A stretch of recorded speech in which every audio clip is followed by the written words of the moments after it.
Hello friends, today I want to talk to you guys about a Crusader build for Season 16. Uses the Roland set, and it's awesome. Alright, let's talk about the skills first. We're going to be using Sweep Attack, that's the main skill we'll be using to do damage. We're going to be using Blazing Sweep for the fire. And then we're going to be using Condemn Vacuum. This is great because it's going to group all the enemies up for us, then we can just blast them down with Sweep Attack. I have Steed Charge Endurance, but you could also use Drawn Quarter, and it's probably better because then you can drag things along if you're doing a Greater Rift. I just had this because I was doing some stuff where I wanted to move a little bit faster for a little bit longer. Defensive, we're going to be using Iron Skin Flash. Flash is nice because if you condemn everything and it sucks on top of you, you want to be able to move unhindered through the enemies, and Iron Skin Flash lets us do that. We'll be using Law of Valor, Unstoppable Force. This makes us attack faster, and it reduces the Wrath cost of stuff. So if you're running low on Wrath, you pop that, and it pretty much is going to be up all the time because of the items, which we'll talk about in just a moment. But this is good, just trust me. The Nacras Champion Prophet, because every build uses it. For passive skills, we're using Heavenly Strength, more damage, and allows us to use a shield.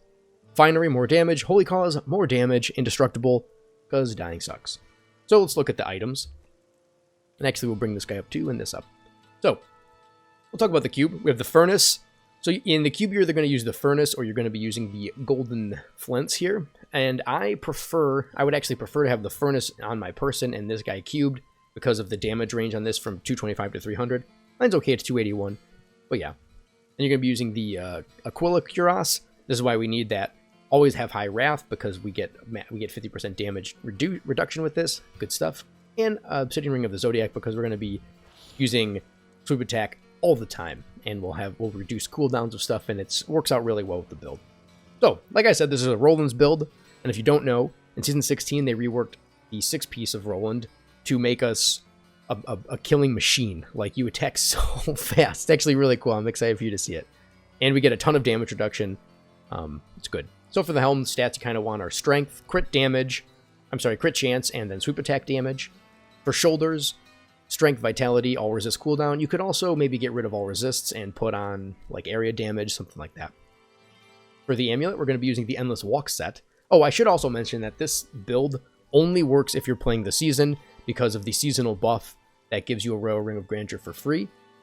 Actually, Ring of Royal Grandeur, whatever. And you don't need to have anything else equipped. It's always on as part of you, so it makes the build more powerful. But anyways, using the Endless Walk set, you want crit damage, crit chance, and you'd be better off with fire damage, but what can you do? Gloves.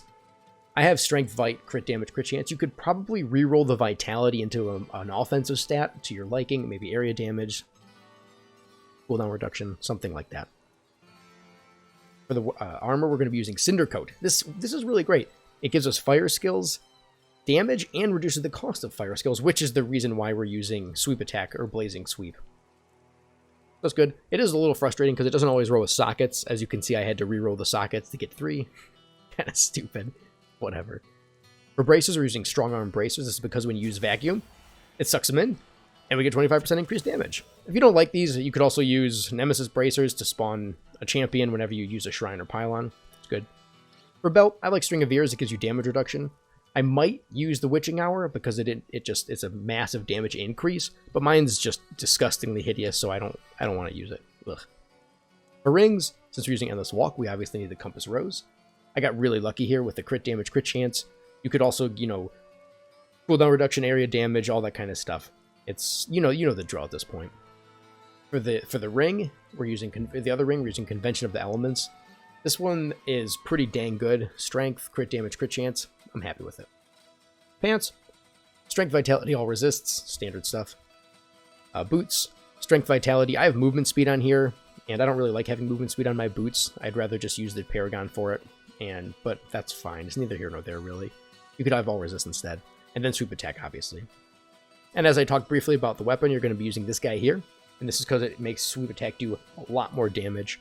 And the only affix that you absolutely need to have is life per hit. It's incredibly important to have life per hit. I would probably, if this was ancient, I would be happier getting rid of the vitality or like percent damage, like the 10%.